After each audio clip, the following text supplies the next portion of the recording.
여러분 안녕하십니까, 박철호입니다. 오늘도 여러분과 이제 IT 직무에 대해서 또 분석하는 시간 가져보도록 하겠습니다. 지금 이제 하반기 공채가 거의 끝나가고 있죠. 여러분들 어떤 결과를 가지고 오셨는지, 그리고 또 계속 진행되고 있는 상황이긴 하겠지만 또 2차, 3차 면접이 남으신 분들은 또 어떠한 부분을 가지고 가고 있는지 또 궁금합니다. 그래서 여러분들한테 또 다른 내년에도 또 상반기 공채도 있고요. 또 공채가 끝나면 또 중견기업, 그다음에 중소기업들의 이제 공채 시즌이 또 돌아옵니다. 그래서 거기에 맞춰서 여러분들한테도 좋은 또 정보를 드리기 위해서 저도 한 땀 한 땀 또 노력을 하고 있으니까 여러분들 저랑 같이 하면 좋은 결과가 있을 것 같습니다. 며칠 전에 또 카카오에서 2차 평가가 좀 있었습니다. 그래서 1차 평가 때와 달리 2차 평가 때는 조금 더 디테일한 그러한 평가를 이제 보게 되었는데요. 여러분들 그거 한번 보셨는지 모르겠습니다. 카카오에 이제 여러분들이 신입으로 들어가기 위해서는 3차에 걸친 테스트를 거쳐야 되셨는데요. 지금 1차, 2차는 카카오의 메인 블로그에 지금 올라와 있습니다. 그래서 여러분들이 충분히 학습을 할 수 있으니까 가셔가지고 한번 보시기 바라고요. 그 다음에 그러한 카카오 같은 그러한 이 기술에 관련돼 있는 테스팅이 삼성이나 아니면 LG 아니면 다른 중견기업, 다른 기업들에도 그만큼의 파급 효과들이 있고요. 거기에 맞춰서 비슷한 부분들이 많이 나오기 때문에 그걸 통해서 여러분들이 준비하신다면 기술 테스트 경우에도 충분히 여러분들 합격하지 않을까라는 생각이 듭니다. 자, 그리고 이제 막 시작되는 게 2017년도부터 막 시작되는 이제 시즌이 이제 11월, 12월 달인데 내년도에 이제 공채 그리고 취업의 방향이 어떻게 될 건지 이제 저희들도 이제 분석을 하고 있는데요. 제가 이제 분석한 부분들은 내년에 어떠한 그 교육들이 이제 실시가 되고 실무진들이 그리고 채용 예정자들한테 어떠한 교육이 실시가 되고 또 정부에서는 어떻게 주도를 하고 있는지 그 부분에 대해서 제가 심도 있게 또 분석을 해봤습니다. 그 분석을 해봤더니 이제 몇 가지 관련돼 있는 부분이 나오는데요. 가장 큰 키워드는 4차 산업혁명이었습니다. 그래서 4차 산업혁명에 관련돼 있는 전문적인 인재를 이제 인재 육성을 하겠다. 라는 그러한 발표안에 이제 고용노동부와 그다음에 정부 지자체에서 그만큼의 이제 인력 양성에 관련돼 있는 이제 예산을 엄청나게 쏟아붓는 그러한 형태가 내년도 2018년도에 이제 그러한 부분이라고 생각이 듭니다. 그래서 오늘부터 이제 몇 주에 걸쳐서 제가 이 부분에 대해서 즉 4차 산업혁명에 관련돼 있는 부분 중에서 8가지에 관련되어 있는 이 분야가 있습니다. 그 특화된 분야가 있는데 그 특화된 분야에 대해서 각각의 직무는 어떻게 되고 또 그 직무에서 나올 수 있는 만한 면접의 질문까지 제가 낱낱이 여러분들한테 알려드릴 테니까요. 여러분들이 이걸 통해서 내년도 아니면은 올해도 마찬가지입니다. 올해도 이걸 가지고 준비해도 상관없으니까요. 준비 철저히 하셔가지고 꼭 취업에 성공하시기 바랍니다. 자, 그래서 오늘은 그 첫 번째 시간에서 정보 보안 쪽에 이제 시간을 가져보도록 하겠습니다. 그 중에 모의 해킹 직무에 대해서 여러분들한테 이제 시작을 해보도록 하겠습니다. 자, 제가 이제 이 신문기사를 가져오면서 여러분들한테 증빙을 해줘야 될 거 아니에요? 그래서 신문기사를 좀 가져왔습니다. 그래서 4차 산업혁명의 선도 인력 양성 사업이라는 게 이제 문재인 대통령이 이제 나와주시면서 이렇게 4차 산업혁명에 관련돼 있는 인재를 육성을 시키는 그러한 법안과 그다음에 그러한 이 교육 정책을 이제 발표를 했습니다. 그러다 보니까 11개의 민간 훈련 기관과 그다음에 24개 훈련 과정이 이제 실시가 되고 있었는데요. 근데 거기에 관련돼 있는 부분이 어느 부분이 대부분이냐면 사물인터넷, 그죠? IoT에 관련된 부분들, 그리고 빅데이터에 관련된 부분들, 그리고 스마트 대조, 그리고 정보 보안 이렇게 4가지 분야의 24개 정도의 교육 과정이 올해 2017년 상반기 때 시작이 됐습니다. 그래서 2017년 상반기 때 시작이 되다 보니까 이러한 부분들이 이 취업 시장에도 그만큼 영향력이 많았었고요. 그 다음에 이러한 부분들이 또 취업의 이 인재들을 또 육성시키는데 그만큼의 또 파급 효과가 엄청나게 컸었다라고 얘기할 수가 있겠습니다. 그래서 제가 올해는 그러면 하반기 때는 없었느냐? 그 하반기 때는 어떻게 생겼냐면 올해 4차 산업혁명의 인력을 1,000명 우리가 육성을 하겠다. 그 2017년이었습니다. 그래서 하반기 때도 더불어서 추경 예산이 편성이 돼가지고요. 이제 상반기 도 잘 됐으니까 하반기 추경 예산에도 한번 더 열심히 또 해보자는 뜻으로 해서 우리가 고용노동부에서 2차적으로 해서 1,000명 정도의 이 인력을 양성을 시키고 있는 도중입니다. 그래서 그 친구들이 이제 올해 말이나 아니면 내년 초에 이제 배출이 될 텐데요. 그때 되면은 4차 산업혁명의 키워드에 걸맞는 그러한 전문가 인력들이 양성이 되지 않을까라는 기대를 하고 있습니다. 자, 그래서 그런데 가장 중요한 것은요. 2차 때 그죠 추경 예산을 받아서 이제 2차 때 시작되는 부분이 서울대만 참여한 1차 때와 달리 서울대, 고려대, 충남대, 모건대, 그리고 한성대 이렇게 5개 대학이 같이 참여를 하게 된다. 즉 대학형으로 대학 중심형으로 이제 움직이는 그러한 이 방향이 보이고 있다라고 얘기할 수 있습니다. 그래서 4차 산업혁명에 관련되어 있는 부분들도 교육에 관련된 부분들도 대학, 민간 위탁기관이 아니라 대학형으로 즉 대학에서도 관심을 갖고 이제 진행하고 있다라고 얘기할 수가 있습니다. 국직국직한 이제 이 들어만 봐도 국직국직한 서울대, 고려대, 충남대 이런 국직국직한 모건대, 한성대 같은 이 인력 양성을 하고 있는 그러한 대학들이 움직이는 거 보니까요. 내년에는요 4차 산업혁명에 관련되어 있는 이러한 사업들 즉 인력 양성 사업이 나오게 되면은 대학들이 그만큼 많이 움직일 테니까요. 특히 대학생의 재학하고 있는 지금 3학년, 4학년 학생들, 즉 3학년, 4학년 학생 같은 경우에는요. 이 경우에 4차 산업혁명에 관심이 있다. 그리고 오늘부터 제가 해드리는 그러한 직무에 관심이 있다라고 생각이 드신다면 거기에 도전을 해보셔가지고 전문 인력 양성 사업에 이 인원으로서 그리고 그거를 수료하게 된다면 젊은 인원으로서 추출이 돼가지고 취업에 성공할 수 있는 그러한 발판을 마련해보시는 것도 어떠실까 생각을 해볼 수가 있겠습니다. 자, 그래서 제가 이제 2018년도 내년도에 이제 정부에서 4차 산업혁명에 관련되어 있는 키워드 8가지를 이제 내놓았습니다. 그 8가지를 이제 살펴보겠습니다. 첫 번째가 정보 보안이에요. 그래서 시스템 및 네트워크를 통한 정보 보호의 자산을 보호하기 위해서 보안 설계, 인증, 그다음에 관리, 그다음에 구축, 통제에 관련되어 있는 그러한 부분들이고요. 그다음에 두 번째는 핀테크입니다. 핀테크는 여러분들 잘 아시고 계시죠? 금융보안에 관련된, 금융 소프트웨어 관련된 부분들이죠. 그래서 IT 기술 기반한 새로운 형태의 금융 서비스로서 금융 데이터 분석, 그리고 소프트웨어 관련되어 있는 부분이 지속적으로 확대가 되겠다라고 얘기할 수가 있겠습니다.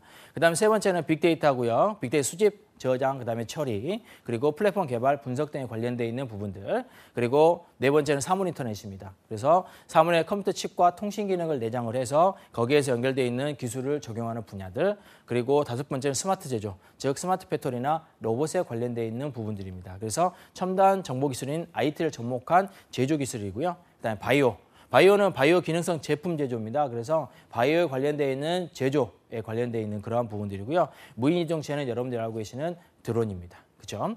그다음에 여덟 번째 AR, VR. 여러분들이 제가 AR, VR에 관련되어 있는 부분들도 제가 직무 분석 한번 한 적이 있습니다. 그래서 그러한 부분들이 글로벌 가상기술 신시장 및 플랫폼 개발에 관련되어 있는 부분들, 즉 VR과 AR에 관련된 부분들도 내년에 4차 산업혁명의 큰 키워드로 갈 수 있겠다 해서 이렇게 8가지를 고용노동부에서 그리고 정부 지자체에서 내놓은 그러한 키워드들이 되겠습니다. 여기에 중점적으로 교육시장을 만들어라라는 그러한 지침이 내려왔기 때문에 모든 운영기관들, 즉 4차 산업혁명에 관련되어 있는 인력을 양성시키는 그런 모든 운영기관들이 이러한 8가지의 주제에 관련해서 인력 양성을 이제 시키고 있다. 그리고 주제를 만들고 있다라고 얘기할 수가 있겠습니다. 그래서 제가 또 여러분들과 같이 이제 뛰기 위해서 저도 운영기관과 이렇게 코옥에서 한번 지금 운영하고 있는 그 커리큘럼을 다시 만들고 있는데요. 그러한 부분들을 본다면 정보보안과 그다음에 핀테크 그리고 사물인터넷과 빅데이터 정도가 거기에 포함되는 걸 보니까 여러분들이 이 8가지 중에서 한 가지만 고르시더라도 여러분들은 4차 산업혁명의 큰 인재가 될 수 있겠다라고 얘기할 수가 있겠습니다. 그래서 오늘부터는요. 정보보안, 즉 정보보안에 관련되어 있는 직무들을 몇 가지를 낱낱이 또 한 번씩 알아보도록 하겠습니다. 자, 이거는 4차 산업혁명에 관련되어 있는 큰 그림입니다. 그래서 1차 산업혁명은 그리고 2차 산업혁명, 3차 산업혁명 관련해서 증기기관에 관련되어 있는 기계화, 그리고 대량 생산, 그리고 지식정보에 관련되어 있는 인터넷 세상, 그리고 4차 산업혁명이 되면서 정보혁명, 즉 개인화, 대량 생산에 관련되어 있는 부분들까지 해서 지능과 정보에 관련되어 있는 그런 부분까지 뛰쳐 올라갈 수 있는 4차 산업혁명이 발병했다는 것을 보여줄 수 있는 하나의 그림입니다. 그래서 이러한 4차 산업혁명, 즉 제2차 정보혁명 시대에 지능 정보 기술을 국가산업의 흥망을 결정할 수 있다는 그러한 취지하에 방금 제가 말씀드렸던 4차 산업혁명 관련되어 있는 인력 양성도 시키고 있다고 얘기할 수가 있겠습니다. 자, 그러면 사이버 보안의 위협의 사례를 잠깐 보면서 제가 그러면 정보 보안에 관련되어 있는 부분들, 즉 오늘 할 수 있는 모의 해킹에 관련된 부분들을 시작해 보도록 하겠습니다. 자, 첫 번째는 세계에서 가장 큰 규모의 디도스 공격이 있었습니다. 우리나라에 디도스 공격이 있었죠. 기억나십니까? 우리가 디도스 공격을 당하면서 어디가 제일 먼저 마비가 됐냐면 금융권이 제일 먼저 마비가 됐었죠. 그래서 이 금융권에 관련되어 있는 부분들과 이 전국에 있는 모든 컴퓨터들이 이 숙주 컴퓨터로 이렇게 이 의심을 받을 정도로 디도스 공격이 그만큼 심했습니다. 그리고 이거는 또 드라마의 한 소재, 그리고 영화의 또 한 소재로 이용될 수 있는 만큼 그만큼 큰 공격이었고요. 그 다음에 두 번째는 해킹 통로가 되는 스마트 냉장고. 여러분들 스마트 냉장고 지금 사용하시는 곳도 있겠죠, 집에서. 근데 좀 고가죠. 좀 고가이기 때문에 일반적인 집에서는 좀 사용하기 좀 불편하시겠지만 그래도 이러한 스마트 냉장고들이 우리가 대중화될 수 있는 시간이 얼마 안 됐을 겁니다. 그런데 이러한 스마트 냉장고에도 뭐가 있냐면 해킹의 통로가 되는 그러한 부분이 있습니다. 그러다 보니까 스마트 냉장고에 관련된 부분들이 정보들이 계속 나오잖아요. 왜냐하면 냉장고 안에 들어가 있는 내용들과 그다음에 그 냉장고를 관리하고 있는 관리자들, 즉 주부와 그다음에 거기 구성원들, 그 가족의 구성원들의 개인정보까지도 이곳에서 빠져나갈 수 있다. 그러한 예측을 해볼 수가 있습니다. 자, 그러한 부분들이 이제 두 번째 나와 있는 부분이고요. 그다음 세 번째, 달리는 흉기가 될 수 있는 자율주행 자동차입니다. 제가 자율주행 자동차를 제가 언급한 적이 한번 있을 겁니다. 그런데 이게 왜 달리는 흉기가 될 수 있느냐? 요즘 그 자동차에서 엄청난 그러한 부분들이 나오고 있습니다. 뭐냐면 음성인식 기술이라든지 아니면은 자율적으로 방금 전에 했던 자율적으로 운전할 수 있는 그러한 자율주행 자동차라든지 아니면은 또 이 사람의 이 뇌파를 또 인식을 해가지고 또 음주를 했을 경우에는 차가 아예 안 움직이는 그러한 인공지능적인 그러한 부분이라든지 그러한 자동차 기술력들이 스타트업이나 아니면은 대기업 그리고 중견기업, 중소기업에 달려서 계속 개발이 되고 있습니다. 그런데 자율주행 자동차는요, 자율주행 자동차, 즉 자동적으로 운전을 할 수 있다는 그러한 장점이 있긴 합니다. 하지만 이걸 반대로 생각한다면 해킹도 가능하다. 즉 내가 해킹을 하게 된다면은 자율주행 자동차를 그냥 때려 박을 수도 있다. 아니면 내가 원하는 곳으로 보낼 수도 있다는 그러한 반면에 나오는 그러한 이면도 있습니다. 그러다 보니까 흉기가 될 수밖에 없습니다. 그래서 해킹만 한다 그러면은 내가 가져다가 사고도 낼 수 있는 부분까지 갈 수 있기 때문에 달리는 흉기가 될 수도 있을 겁니다. 그래서 이 그림을 보시면은 악성코드가 삽입된 자동차 진단 앱 네코드를 우리가 진단 앱으로 가져갑니다. 그러다 보면 악성코드가 삽입된 자동차 진단 앱 다운로드를 받게 되겠죠. 그 다운로드 받았던 자동차는 당연히 누구와 통신하게 되냐면 공격자와 통신할 수 있게 됩니다. 그러다 보니까 블루투스 통신을 위해서 자동차 연결 및 진단 수행을 악성봇을 통해서 실행을 하게 되고요. 그러다 보니까 이제 검은색 그림자를 가지고 있는 공격자가 자동차에 관련되어 있는 3G, LTE, 와이파이망을 통해서 온격 조정을 할 수 있다는 것이죠. 그러다 보니까 핸들 조작이라든지 급가속, 급제동 아니면은 이러한 교통사고까지 발생할 수 있는 흉기로 달린 흉기로 가져갈 수 있다는 그러한 부분도 가져갈 수 있습니다. 인공지능적인 부분들이 여러분들이 가지고 있는 그죠? 여러분들 가지고 있는 그러한 생활의 편리함을 가져온 반면에 또 이러한 반전도 있기 때문에 여러분들 이러에 관련된 부분들, 즉 이러한 것들은 정보 보안에 관련되어 있는 그러한 침해, 대응에 관련된 부분으로 막아줘야 되는데 그러한 부분에 가장 우뚝 서고 있는 것들이 모의 해킹의 직무가 되겠습니다. 자, 그래서 일단은 이러한 부분들에 대해서 한번 알아보도록 하는데요. 도대체 그러면 모의 해킹이라는 게 무엇이냐? 그것부터 알아봐야 되겠죠. 그래서 모의 해킹을 한번 사전적 의미와 그다음에 정의를 한번 내려봤습니다. 자, 사전적 의미는 침투, 즉 포네트레이션에 관련된 침투와 그다음에 테스트의 합성어입니다. 그래서 이 침투를 테스트하다, 즉 모의 침투라 그래가지고요. 모의 해킹, 모의 침해, 모의 진단, 모의 침투 다 똑같은 말들이라고 얘기할 수가 있겠습니다. 사전적 의미는 그래서 모의적으로 침투를 테스트한다라는 것을 얘기할 수 있는데요. 그러면 정의를 내려보면요. 인가받은 해킹 전담 컨설턴트가 자 여기서 컨설턴트가 중요한 게 아니고요. 앞에 나와 있는 인가를 받은 이란 말이 가장 중요한 포인트가 되겠습니다.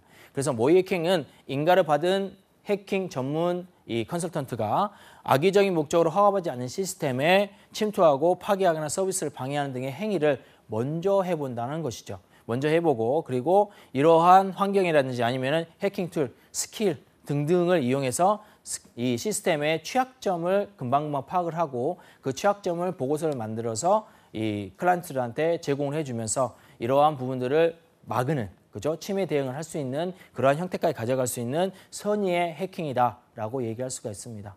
여러분들 해킹이라고 하게 되면은 여러분들이 딱 들었을 때 어떤 느낌이 들어요? 그죠? 범죄 아니면은 뭐 잘못된 일 이런 식으로 여러분들이 들을 수 있는데 제가 뒤에서 그러한 부분들을 완전히 깨드리겠습니다. 왜냐하면 사전적 의미가 아니라 이제 정보 보안에서 관련되어 있는 부분에서는 우리가 해킹은 어떻게 보면 선의적인 부분이라고 얘기할 수가 있습니다. 그렇기 때문에 여러분들이 이 부분에 대해서는 조금 다르게 생각을 해줘야 되는데요. 자, 그러면 수행 접근 방법, 즉 모의 해킹의 수행 접근 방법은 4가지 정도가 있습니다. 이 4가지 정도를 우리가 외부적인 것과 내부적으로 나눌 수가 있는데요. 자, 외부에서는 비인가된 입장, 그리고 외부의 인가된 입장, 이 2가지의 접근 방법이 있습니다. 첫 번째로 비인가된, 즉 인가를 받지 않은 사람들이 입장을 했었다라고 쳤을 때요. 외부 IT 대역이라든지 회원가입 없이 URM을 가지고 접근 가능한 취약점을 공격을 하게 됩니다. 그리고 불필요하게 열려있는 포트들이 많아지겠죠. 비인가된 부분들이 많아진다면요. 그리고 외부에서 인가, 즉 인가를 받아야 외부에서 입장할 수 있다는 그러한 정책을 가지고 있다면 외부 IT 대역을 쓰게 되고 외부의 비인가된 입장에서 취약점이 존재하긴 하지만 존재하지 않을 경우에는 회원가입을 통해서 들어올 수 있습니다. 그런데 이 회원가입이 또한 들어올 수 있는 루트로 우리가 들어갈 수 있기 때문에 이력서 페이지라든지 개인정보 수정 페이지 아니면은 문의 페이지 중에서도 영역을 점검을 할 수 있는 그러한 방향으로 가져가야 된다라고 얘기할 수 있습니다. 그 다음에 내부적인 부분을 보신다면요. 이게도 2가지로 똑같이 나눌 수가 있습니다. 내부 비인가적 입장과 내부 인가적 입장으로 2가지를 나눌 수가 있는데요. 자, 첫 번째로 본다면 내부 비인가적 입장이 있습니다. 즉 내부 IT 대역, 즉 산업 기밀 유출이 될 수 있는 대부분의 인가자들, 대부분의 내부자들이 이러한 부분을 쓰고 있습니다. 그리고 보안 시스템 등을 통과해서 서버에 침투한 경우나 아니면은 임직원들이 내부 시스템에 들어가기가 편하죠. 그래서 그런 용의점을 이용을 해서 우리가 내부 비인가자 입장을 시키고 있는데 그러한 부분들이 보안에 노출이 많이 되어 있다라고 얘기할 수 있고요. 내부 인가자 입장 같은 경우에는 시스템 관리자나 임직원들이 권한을 획득할 수 있습니다. 이 관리자나 아니면 임직원들의 권한을 획득한다. 그러면 스니핑 공격이나 스피핑 공격을 충분히 실시할 수가 있습니다. 그러다 보니까 사내의 기밀 정보라든지 아니면은 고객 개인정보까지 다 표출될 수 있게 또 외부로 나갈 수 있게 만들어주는 그러한 공격 패턴이 들어올 수 있다고 얘기할 수가 있어요. 자, 그래서 이러한 수행 접근 방법들을 모의 해킹에서 이렇게 4가지 방법으로 수행을 해볼 수 있다고 얘기할 수가 있습니다. 자, 그래서 이러한 4가지 방법을 통해서 우리가 3가지로 크게 나눠볼 수가 있습니다. 이거를 하나만 하느냐 아니면 2개를 한꺼번에 하느냐에 따라서 우리가 블랙박스 테스트와 화이트박스 테스트 그리고 그레이박스 테스트로 3가지로 나눠볼 수가 있습니다. 자, 그래서 블랙박스 테스트는 외부 테스트 방식입니다. 그래서 외부에서 테스트를 해주는 방식이죠. 그래서 대부분의 원격지에서 네트워크를 통해서 이루어지는 방식이라고 얘기할 수 있습니다. 그리고 화이트박스 테스트는요, 내부 테스트 방식입니다. 그래서 내부 기술에 대해서 미리 알고 테스트를 수행할 수 있는 그러한 방식이라고 얘기할 수가 있고요. 그 다음에 이거는 보안 취약점 찾아서 해결하는 데 필요한 시간상 비용이 블랙박스 방식에 비해서 적게 나타날 수가 있겠죠. 왜냐하면 외부에 접근하는 것보다 내부에 접근하는 게 시간상도 빠르고요. 그 다음에 이 위험성도 그만큼 적어지겠죠. 그리고 그레이박스 테스트 같은 경우에는요, 이 블랙박스 테스트와 그 다음에 화이트박스 테스트 이 2가지를 한꺼번에 결합한 방식입니다. 이 한꺼번에 방식을 결합해 놓는다면 어떠한 장점이 있을까요? 그렇죠. 블랙박스에 그리고 화이트박스의 장점들만 모아놨기 때문에 모두 취할 수 있다. 즉 원격에서 할 수 있는 방법과 그다음에 빠르게 할 수 있는 그러한 방법까지 같이 장점들만 가져갈 수 있다는 그런 장점이 있다면, 반면에 보통 시스템 내부 정보에 대해서 일부 제한적으로 제공받을 수 있는 그러한 요건이 있기 때문에 조금 내부보다는 화이트박스보다는 조금 이 단점이 있다라고 얘기할 수도 있겠습니다. 이렇게 접근 방법에 따라서 우리가 세 가지 방법으로 여러분들이 나눌 수 있는데, 이 세 가지 방법은 모의 해킹에 관련되어 있는 직무로 나오고 싶다라고 하시는 분들은 이 세 가지는 분명히 알고 나가셔야 됩니다. 그러다 보니까 앞에 나와 있는 비인가적인 접근과 인가적인 접근, 즉 내부와 외부로 나눠지긴 하겠지만요. 이제 그러한 부분까지 접근의 수행 방법까지 여러분들이 머릿속에 꿰차고 있어야 여러분들이 면접을 가든 아니면은 자기소개서 녹여내든 간에 여러분들이 충분히 진행할 수가 있을 것 같아요. 자, 그래서 이러한 모의 해킹과 관련해서 모의 해킹과 크래킹에 관련된 부분들을 얘기해 볼 수 있는데요. 자, 아까 제가 해킹이 범죄 아니면은 나쁜 짓 뭐 이런 식으로 얘기하는 게 아니라 가장 선한 행동이라고 얘기했었죠. 그거를 나타낼 수 있는 부분이라고 생각할 수 있습니다. 즉 모의 해킹은요, 합법성이 있습니다. 고객사와 계약을 한 후에 진행할 수 있는 부분이고요. 그다음에 크래킹, 아까 얘기했던 해킹의 반대말이 크래킹입니다. 이 크래킹이 범죄에 관련된 부분들이에요. 그래서 범죄는 합의 없게 바로 들어가겠죠. 그죠? 합의 없이 바로 진행할 수 있는 비인가적인 부분이고요. 그다음에 1차 공격 지점은 모의 해킹 같은 경우에는 웹 서비스나 모바일 서비스를 가장 많이 이용하고 있습니다. 그런데 크래킹은 개인 PC입니다. 그래서 악성 코드를 심어가지고 거기에서 이 바로바로 나갈 수 있게 만들어줄 수 있는 크래킹에 관련된 부분들까지 나갈 수 있고요. 공격 항목은 모의 해킹은 네트워크 장애를 유발할 수 있는 디도스나 BOF 공격 같은 그러한 항목을 제외한 부분을 얘기할 수 있는데요. 크래킹은 마음대로 합니다. 왜? 비인가적인 부분이기 때문에 마음대로 할 수 있겠죠. 그리고 공격 시간은 모의 해킹은 정해진 시간과 정해진 날짜에 하겠죠. 그런데 크래킹은 시간 제한이 없습니다. 그래서 여기서 여러분들이 모의 해킹이라고 되어 있는 부분 중에 가장 키워드로 가져갈 수 있다는 부분은 뭐냐면, 아까 제가 말씀드렸던 인가된 컨설턴트가라는 예용과 그다음에 하나가 더 있습니다. 계약입니다. 그죠? 제가 계약이라고 해서 노란 글씨로 땡땡 해놨잖아요. 그게 뭐냐면 계약되어 있는 사람인 경우에만 모의 해킹을 진행할 수 있다. 그 위에는 다 뭐다? 크래킹이다. 그래서 여러분들이 법적으로 책임을 물을 수도 있다는 그러한 부분이 있습니다. 그래서 여러분들이 모의 해킹을 하시더라도 학교에서 모의 해킹을 그냥 할 수도 있습니다. 그럴 때는 인가되어 있는 서버에 접근하든가 인가를 받고 나서 서버에 접근하시는 그러한 센스를 보이셔야 되겠죠. 자, 그다음에 모의 해킹과 버그 해킹에 대해서 좀 알아보도록 하겠습니다. 모의 해킹을 상관해 볼 때는 다 버그 해킹이라고 얘기도 할 수 있습니다. 왜냐하면 버그를 잡아놓는 그러한 부분이기 때문에 모의 해킹 이걸 버그 해킹이라고 하는 사람도 있는데요. 이게 조금 다릅니다. 그래서 모의 해킹 컨설턴트와 이 버그 해킹의 이제 차이점을 보게 된다면은, 모의 해킹 같은 경우에는 계약 여부가 회사 대 회사, 즉 회사와 계약을 하게 됩니다. 그런데 버그 해킹 같은 경우에는 뭐가 걸려 있냐면 포상금 제도가 걸려 있습니다. 그래서 포상금을 가지고 가느냐 아니면은 계약을 하느냐에 따라서 모의 해킹이냐 아니면 버그 해킹이냐 버그 헌팅이냐라는 것을 얘기할 수 있고요. 공격 포인트는 웹 서비스와 모바일 서비스 등 정해진 범위에서 모의 해킹을 할 수 있는 부분과 달리 웹 서비스, 모바일 서비스는 정해진 범위에서 이 버그 해킹도 같이 진행할 수가 있습니다. 그런데 여기 공격 항목과 공격 시간을 좀 보시면은, 공격 시간은 정해진 시간과 날짜가 있는 모의 해킹과 반면에, 자, 포상금 제도를 가지고 있는 버그 해킹 같은 경우에는 아무 때나 할 수 있습니다. 그래서 이 버그 해킹 같은 경우에는 여러분들이 잘 생각해야 하는 부분은 뭐냐면, 모의 해킹은요 계약을 했기 때문에 거기에 관련된 부분들만 가져가면 되는데, 버그 해킹 같은 경우에는 내가 포상금을 받아야 되잖아요. 여러분들이 포상금을 받기 위해서는 어떻게 하면 됩니까? 그렇죠? 많은 것을 찾아내려고 노력하겠죠. 그런데 많은 것을 찾아내려고 노력하려고 막 심습니다. 뭘 심냐면 이제 보안에 관련되어 있는 악성 코드라든지 아니면은 그러한 파일들을 막 올리고요. 그러한 파일들을 가지고 또 실험을 하겠죠. 실험하다 보면은 시스템에 갑자기 꼬일 때가 있습니다. 그러면 어떻게 해야 될까요? 그렇죠. 그 버그 해킹 하는 사람은 법적인 책임을 질 수밖에 없습니다.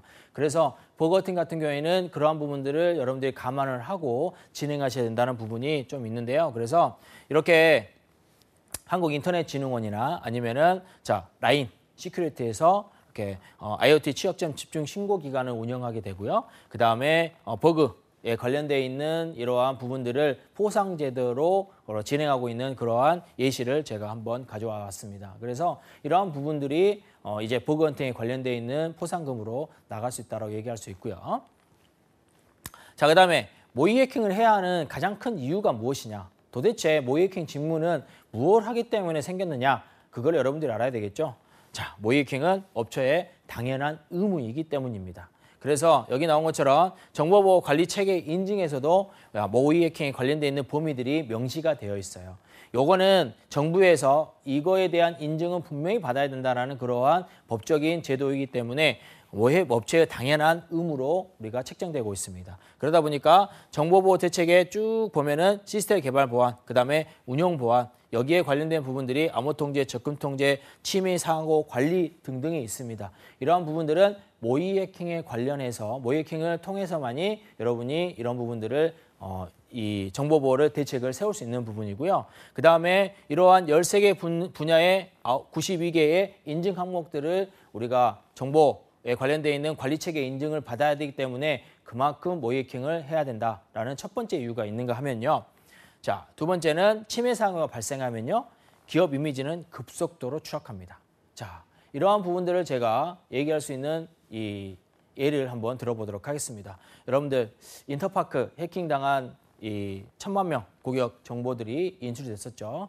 저도 뭐 그렇게 이 해킹을 당한 그러한 정보 유출이 됐긴 했었는데요. 그때 인터파크에서 안내 메시지를 주면서 이 개인정보를 집어넣기 때문에는 유출되지 않았다라는 그러한 부분까지 내놓을 수 있는 그러한 부분들이 인터파크에 무엇을 시출시켰습니까? 그렇죠.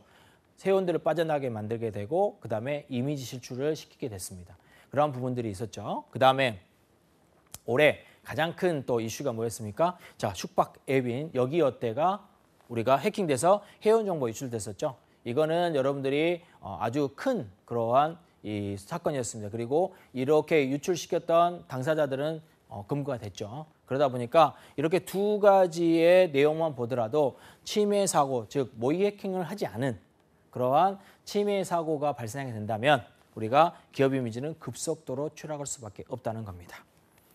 그 다음에 세 번째로 의무 대상자가 법으로 정해져 있기 때문입니다. 그래서 시큐어 코딩이라든지 정보보호 관리체계 인증 등등등에 의해서 의무화가 확대되고 있습니다. 그래서 정보처의 관리체계 인증 같은 경우에는요. 기업이 각종 위협으로부터 주요 정보 자산을 지키기 위해서 우리가 꼭 가져야 되는 수집, 그 데이터의 수집, 운영 관리 그리고 종합적인 체계 등, 즉 정보 관리에 관련되어 있는 체계 등을 만들어 놓은 인증할 수 있는 제도가 되겠습니다. 그래서 이러한 제도를 여러분들은 분명히 기업에서는 따라야 되고요. 이 기업에서 따르기 때문에 그 기업 안에 속해 있는 근로자들은 당연히 이 기준을 따라야 되겠죠. 이 기준에 맞춰서 그러한 이 정책을 만들어야 되는데요. 그러다 보니까 의무 대상자의 대상자들이 들어가 있다 보니까 모의 해킹에 관련되어 있는 침해 대응의 사고 대응은 분명히 실시를 할 수밖에 없습니다. 그래서 회사마다 모의 해킹에 관련되어 있는 부서가 있는가 하면요.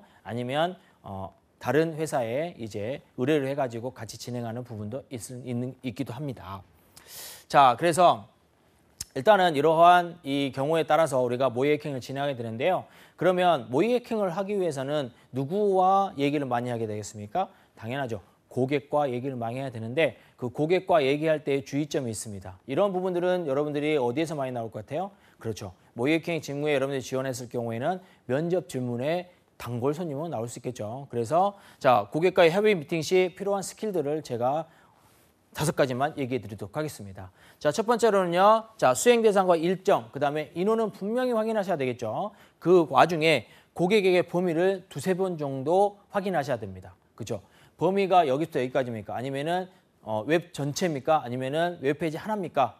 라는 그러한 범위를 한 번만 아니라 2-3번 계속적으로 물어봐서 확인을 받아 놓으셔야 됩니다. 그 다음에 두 번째는요. 자동 진단 도구의 장단점을 확인하시고 그 다음에 주의사항을 클라이언트한테 당연히 전달을 시켜놔야 됩니다. 이러한 장단점이 있고요. 그 다음에 이러한 주의사항이 있으니까 주의해 주세요라는 그러한 부분들. 그 다음에 세 번째. 자, 관리자 권한 획득 후 추가 진행 여부를 문의를 하셔야 됩니다. 클라이언트들한테 자, 관리자를 권한을 획득을 할 거 아니에요? 모의 해킹을 하기 위해서는요. 그러다 보면 추가로 진행할 수 있는 여부들이 있습니다. 건드려도 됩니까? 라는 그러한 문의를 하셔야 된다는 것이죠. 그 다음에 자 게시판 서비스 테스트 진단 시 자 어설픈 지식 반영을 하지 않아야 됩니다. 그래서 이 초급자 모의 해킹 해커들이 무슨 잘못을 하냐면요. 이러한 잘못을 합니다. 어설픈 지식을 반영을 해가지고요. 모의 해킹을 실시하다가 시스템을 망쳐먹어요. 그러다 보니까 이러한 부분에 어느 부분에 가장 많이 그러한 부분을 하냐면 게시판입니다. 그래서 게시판에 내가 한번 해보겠다라고 했다가 게시판에 엉망이 돼버리는 그러한 과정도 봤습니다. 그러다 보니까 이러한 부분들은 꼭 유의를 하셔야 되고요. 마지막으로 테스트 계정은 항상 2개, 항상 2개 이상. 그래서 항상 2개가 필수로 있어야 된다는 것을 클라이언트들하고 얘기를 하실 때 잘 얘기를 하셔야 됩니다. 왜냐하면 1개를 가지고 침투를 하는 것은 분명히 한계가 있겠죠. 그래서 그리고 모의 해킹, 즉 테스트를 하는데 1개 가지고 하는 것은 무리가 많습니다. 그러다 보니까 2개, 즉 2개까지는 있어야 된다는 것을 클라이언트하고 전달을 잘 하셔야 된다. 그래서 이렇게 5가지 정도의 협의 미팅 시에 꼭 필요한 스킬들이 되겠습니다. 자, 그다음에 모의 해킹 진단 후 해야 할 일. 분명히 모의 해킹이 프로젝트가 끝났습니다. 그럴 경우에는 그냥 끝났습니다. 보고서 딱 주고 끝납니까? 절대 그러시면 안 됩니다. 뭐가 있냐면 업로드된 불필요된 파일을 삭제하셔야 돼요. 그런데 자, 업로드된 불필요한 이 파일을 삭제해야 되는데 만약에 제가 계정에 관련되어 있는 접근 권한이 없어요. 그랬을 경우에는 자, 관리자한테 이 파일을 삭제해 주세요라고 해서 얘기를 하셔야 됩니다. 그래야지만이 분명히 얘기할 수 있고요. 그 다음에 진단했던 테스트 계정을 분명히 삭제하셔야 됩니다. 아까 테스트 계정 몇 개 만들어야 됐죠? 2개. 2개를 만드셔야 된다 했죠. 이 2개에 다 뭘 했냐면 계정을 삭제하셔야 됩니다. 왜냐하면 테스트용 계정이기 때문이죠. 그래서 이 2가지는 분명히 알고 넘어가셔야 되겠죠. 자, 그래서 전체적인 모의 해킹의 업무 프로세스를 얘기한다면 자, 프로젝트에 입찰을 합니다. 그렇죠. 입찰을 하고 나서 제안서 작성을 제출을 하고요. 그 다음에 제안서 발표를 합니다. 그 다음에 수주를 하고요. 그 다음에 업무 수행 단계에서는 일정 업무 협의 단계가 있겠죠. 그 다음에 환경정보 수집 단계에 모의 해킹을 하고 나서 결과 분석을 하고요. 보고서 작성하고 나서 최종 분석할 수 있는 이러한 모의 해킹의 업무 프로세스를 개괄적으로 가져갈 수 있을 것 같아요. 자, 그러면 모의 해킹 직무 선택 시 취업의 준비 방향. 여러분들은 그러면 이러한 모의 해킹에 관련되어 있는 직무를 선택했을 때 어떠한 방향으로 가져가야 되느냐, 그거를 얘기해 보도록 하겠습니다. 자, 여기어때 해킹 공갈미수 사건 개요도입니다. 그래서 이런 식으로 해킹이 됐어요. 여기어때가. 그런데 해킹 범죄 뉴스에서 시나리오를 우리 생각을 해보자. 왜냐하면 이러한 여기어때라는 것을 제가 예시로 든 것은 뭐냐면 자, 해킹 범죄 뉴스들이 많이 나오고 있습니다. 이런 것에서 시나리오를 막 짜봐야 됩니다. 그런 무슨 뭐냐면 자, 이런 것처럼 자, 여기 나온 이들은 쇼핑몰 마일리지를 상품권으로 바꾸면서 서버에 전송되는 데이터를 변조했다. 이러한 시나리오들이 계속 나오게 됐습니다. 어디에? 언론에 계속 노출이 되고 있어요.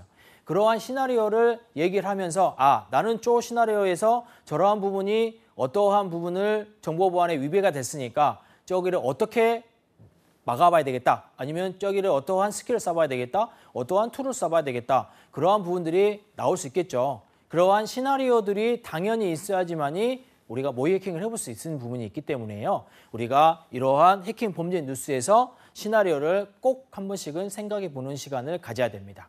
그 다음에요.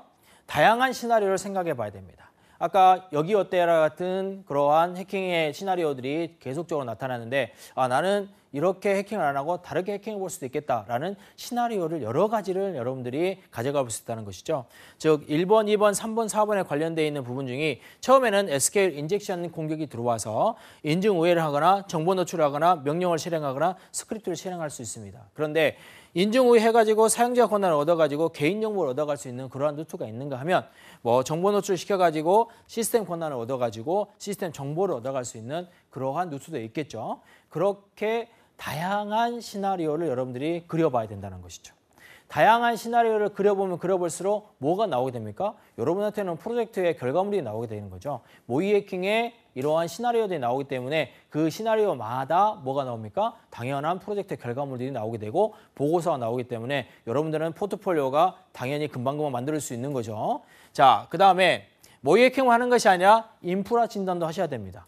자, 인프라 진단을 하는 것은 뭐냐면 주요 통신 시설 있죠. OS나 아니면은 자, 여기 같은 경우에는 OS에 관련된 부분들만 나와 있는데요. OS나 아니면 하드웨어에 관련된 부분들까지 여러분들이 인프라에 관련된 부분까지 진단해 주셔야 한다는 것이죠. 그래서 모의 해킹의 해커들, 즉 모의 해킹의 직무를 가지고 있는 직무자들이 어디까지 진단하셔야 되냐면 인프라 진단까지 업무의 영역이다라고 얘기를 할 수가 있습니다. 거기까지 여러분들이 명심하고 있어야 돼요. 그 다음에 자, 공격 시점에서 꼭 모의 해킹은 시작해 봐야 됩니다. 그래서 여기 나온 것처럼 공격자 입장에서 내가 해커가 돼야 되겠죠. 모의 해커가 돼야 되겠죠. 왜냐하면 중간에서 막 치고 들어가면은 어디부터 시작됐지? 또 어떻게 시작됐지? 또 어느 부분에서 어떻게 변조가 됐는지 아니면 탈취가 됐는지 그 부분을 놓칠 수가 있거든요. 그러다 보니까 꼭 시작점에서 시작해야 된다. 그래서 공격자 입장에서 인터넷을 통해서 네트워크 운영 담당자의 네트워크를 통해서 방화벽을 통해서 또 서버에 접근할 수 있는 즉 대외 서비스, 내부 서비스까지 들어갈 수 있는 자 블랙박스나 화이트박스나 아니면은 그레이박스까지 우리가 해킹의 수행까지 해볼 수 있는 그러한 이 입장을 가지고 간다면 그러한 루트를 가지고 간다면 충분히 여러분들이 취업 준비 방향을 잡을 수 있겠다라고 얘기할 수가 있겠습니다. 여러분들이 이 부분은요, 프로젝트 할 때, 그죠? 모의 해킹에 관련되어 있는 프로젝트 할 때는 꼭 명심하고 여기부터 시작해야 된다는 것을 알고 계셔야 됩니다. 자, 그 다음에 가상 이미지를 활용한 테스트 환경을 구축해 봐야 됩니다. 즉, 여기 나온 것처럼 자 외부 사용자와 공격자가 있습니다. 자동 진단, 수동 진단에 관련되어 있는 부분으로 해서 통합 로그 시스템에 접근합니다. 누가? 공격자가 접근하게 되죠. 그리고 이 공격자가 어디를 타고 들어갑니까? 웹서버라든지 아니면은 자 오피스에 관련되어 있는 이 개인 PC라든지 아니면은 내부 서버에 관련되어 있는 부분들까지 치고 들어가서 거기다가 외부 사용자로 내보낼 수 있는 즉 개인정보라든지 아니면은 중요한 자료들을 내보낼 수 있는 그러한 가상 이미지를 활용을 해서 여러분들이 구축을 해봐야 된다는 것을 분명히 얘기했습니다. 그래서 이거는 뭐냐면요. 여러분들이 모의 해킹을 하기 위해서 프로젝트 진행하죠. 그렇죠? 모의 해킹에서 프로젝트 진행하게 되면은 이렇게 가상 이미지를 이용해서 시스템을 만들어보자. 라는 그러한 취지에서 얘기해 본 거고요. 이러한 부분들이 경험적인 부분들로 충분히 눅눅히 또 축적이 된다 그러면은 여러분들은 모의 해커가 될 수 있는 그러한 자질이 있다라고 얘기할 수 있겠어요. 자, 그 다음에 모의 해킹 취업 준비하는 역량을 제가 몇 가지를 여러분들한테 얘기를 해드리도록 하겠습니다. 이 부분은 그래서 방금 전에 취업 방향을 제가 말씀드렸잖아요. 취업의 준비 방향을 얘기해 드렸으니까 이러한 준비 방향을 통해서 가지고 나가야 되는 역량들을 제가 말씀드려 볼게요. 이 역량들은 자 자신의 목표를 확실히 잡으셔야 됩니다. 그렇죠? 내가 어디부터 어디까지 목표를 해서 해킹을 해봐야 돼, 모의 해킹을 해봐야 되겠다. 이러한 자신의 목표를 확실하게 잡을 수 있는 인재가 되셔야 됩니다. 그 다음에 두 번째로는요. 평가를 받으려면 성과물을 보여줘야 돼요. 뭘 잘 써야 된다고요? 그렇죠. 보고서를 잘 써야 된다. 그래서 보고서의 양식이 어떻게 되어 있는지 보고서의 양식만 뿐만 아니라 보고서 양식에 관련되어 있는 부분들이 어떻게 요구하고 있는지 클라이언트들이 그러한 성과물들을 꼭 보여주셔야 한다는 것이죠. 그 다음 세 번째, 자 회사에서 필요로 하는 순서를 잘 파악하셔야 됩니다. 회사에서는 A, B, C, D 형태로 가라 그랬는데 나는 그냥 A, B, D 형태로 간다든지 이렇게 순서대로 가지 않고 회사에 원하는 순서대로 가지 않고 내가 원하는 대로 간다. 그런다 그러면은 문제가 있을 수밖에 없겠죠. 왜?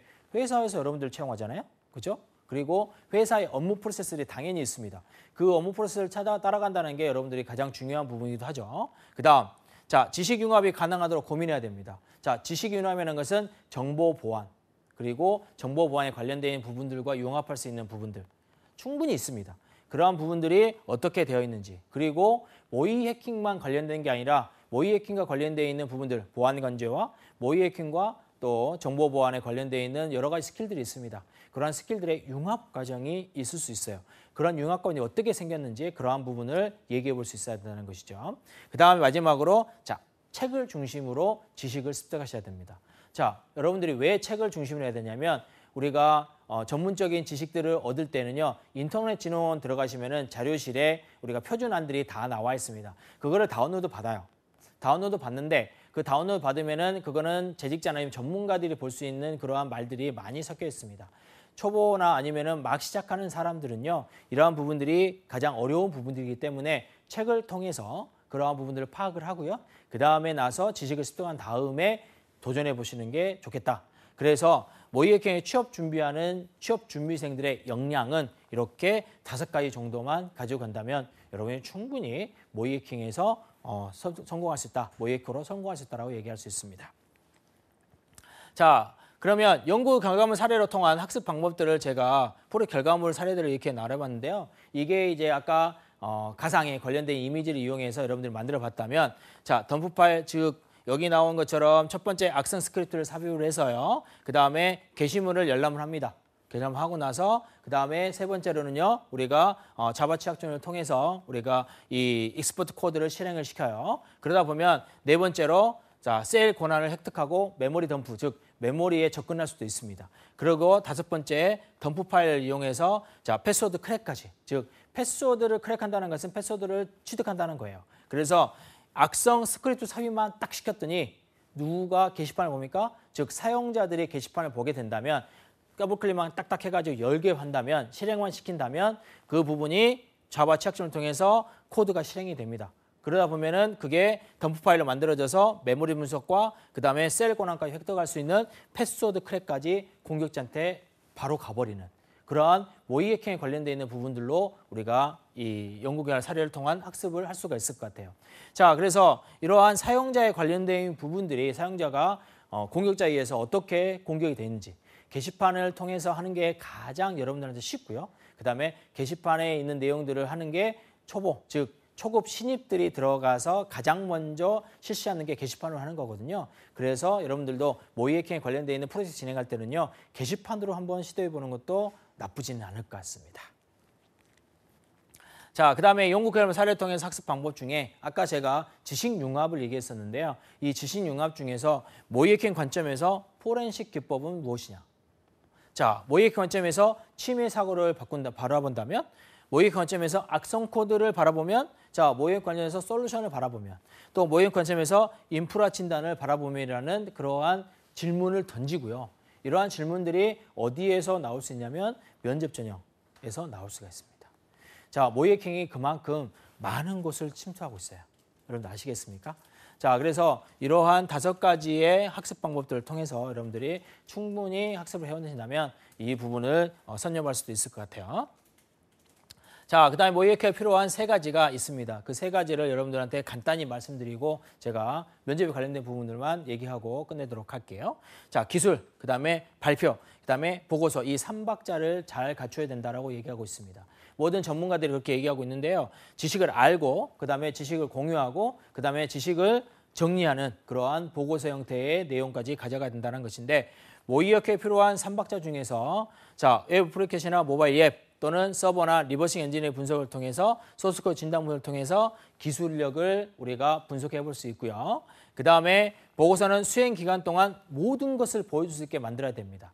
그래서 여기 나온 것처럼, 여기 예시처럼 여러분들이 모든 부분들, 즉 분석은 어떻게 했고요, 진단은 어떻게 했고, 그 다음에 대책 수립은 어떻게 했다라는 것을 세세히 또 날짜별로 또 기간별로 여러분들이 작성을 해서 보고서를 만들어야 한다는 것이죠. 이렇게 한 것을 공유를 해야 된다. 그래서 클라이언트와 그 다음에 이거를 필요로 하는 그러한 회사, 그죠? 자기 회사에 또 이 담당자들과 공유를 할 수 있어야 된다는 것이죠. 이러한 부분들이 모의해커한테 꼭 필요한 3가지입니다. 그래서 여러분들이 이 모의해킹의 직무에 여러분이 도전한다면 이 3가지의 내용들은 또 여러분 머릿속에 각인을 시켜놔야 한다는 것이죠. 자, 그래서 일단 모의해킹 직무에서 나올 만한 면접을 여러분들한테 얘기를 해드리면서 마무리를 질까 합니다. 자, 모의해킹 업무 단계에서 꼭 확인을 해야 되는 게 무엇이냐? 자, 2번째는 해킹에 진입할 때 자동 스캔 도구는 무엇이 있을까? 자, 3번째는 테스트 환경에서 자동 스캔 해보았는가? 자, 뭐에 관련해서 다 얘기를 하는 겁니까? 그렇죠. 여러분들이 모의해킹을 해봤는지 안 해봤는지 분명히 묻고 있는 겁니다. 이게 지금 2017년도에 모의해킹 직무자들이 받았던 그러한 질문지예요. 그리고 모의해킹 관련해서 작은 장면이라도 발생했다면 클라이언트들한테 어떻게 대응을 할 것인가. 아까 제가 말씀드렸던 부분이죠. 그 다음에 금융 모바일 앱 진단 체크리스트에 대해서 설명해봐라.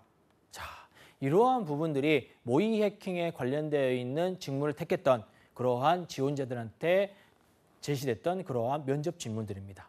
기술 면접도 있고요. 기술 면접들이 대부분이죠. 기술 면접에서 나왔던 대부분이기 때문에 여러분이 이러한 것들을 토대로 해서 그래서 지원에 준비를 하신다면 충분히 모의 해킹에 관련되어 있는 직무로 나갈 수 있을 거라고 생각이 듭니다. 자, 모의 해킹에 관련된 부분들을 제가 정리를 해드려봤어요. 직무부터 해서요. 어떻게 준비를 해야 되고 또 어떠한 부분으로 학습을 해야 되는지 그리고 학습을 할 때는 어떻게 모의 해킹을 해봐야 되는지까지 그리고 마지막으로 이런 걸 통해서 기술적인 질문을 어떻게 받고 있는지까지 제가 말씀드렸으니까 여러분들 이거 가지고 충분히 익혀서 여러분들 취업에 도움이 됐으면 좋겠습니다. 고맙습니다.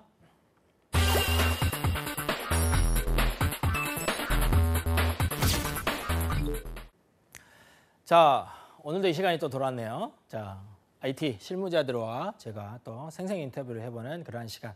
그리고 IT 실무자들이 어떠한 생각을 가지고 있는지 그러한 시간을 알아보는 그리고 이 기업에 그 실무자들이 섞여 있는 기업에 또 어떠한 이 정책들이 있는지 또 취업의 정책들이 있는지 알아보는 시간이 되겠습니다.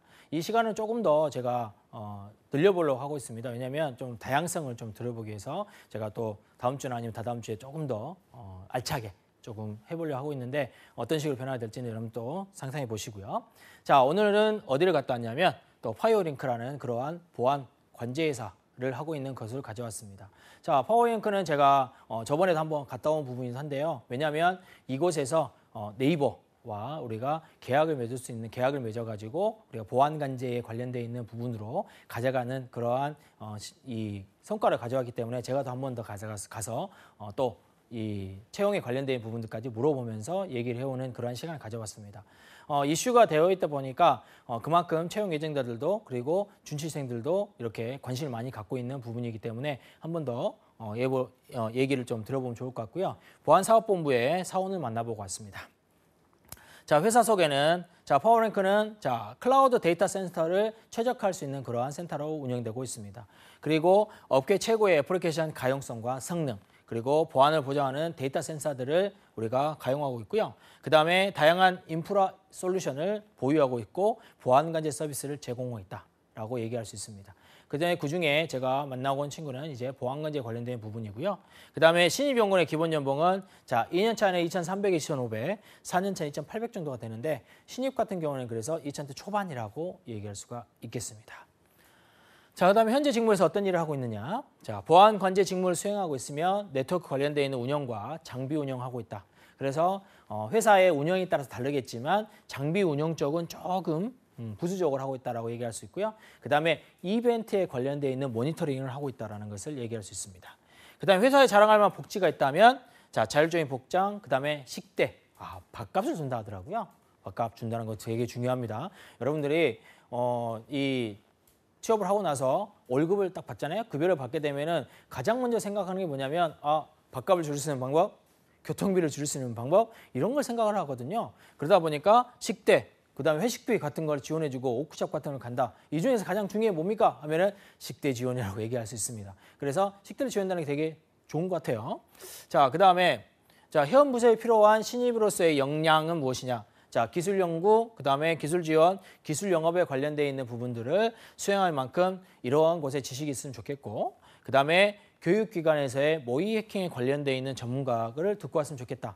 즉, 이 친구도 모의 해킹 관련에 관련되어 있는 이 직무 전문가의 양성 과정에서 배출이 됐거든요. 그러다 보니까 자기가 이렇게 나왔으니까 다른 이 신입 지원자들이 이렇게 했으면 좋겠다라고 언급을 좀 한 것 같아요. 그다음에 실무 면접 때 지원자 평가에 전용한 툴은 없고 기술 면접과 임원 면접으로 이루어졌다라고 얘기할 수 있습니다. 자, 그다음에 자, 직원 채용은 어떻게 이루어지고 있느냐? 자, 기본적으로 공개 채용을 하고 있다라고 얘기했고요. 자, 본사의 인재상은 신뢰받는 커뮤니케이터. 자, 얘기를 할 때 말이 잘 통하는 그리고 신뢰를 줄 수 있는 그러한 커뮤니케이터가 있어야 된다는 것이죠. 그다음에 두 번째로는요. 창의적인 스페셜리스트.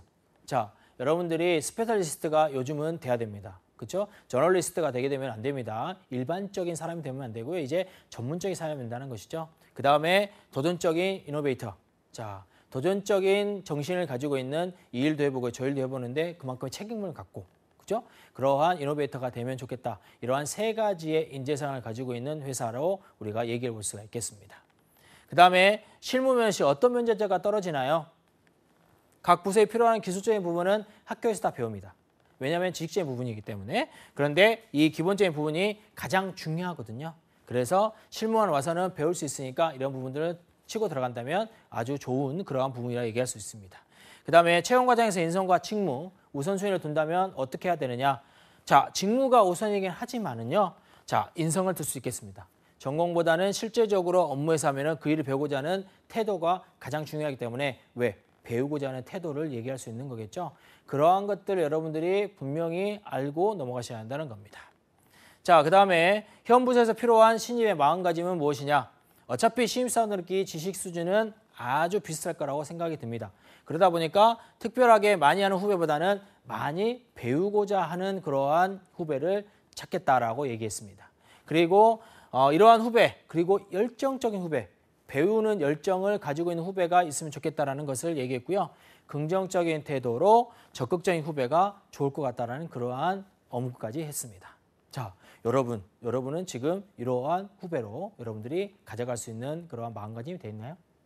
돼 있으면 좋겠습니다. 제가 이런 부분들은 계속적으로 얘기하는 부분이기 때문이죠. 그 다음에 자, 지원자들이 경험했을 만한 프로젝트 방향은 있습니다.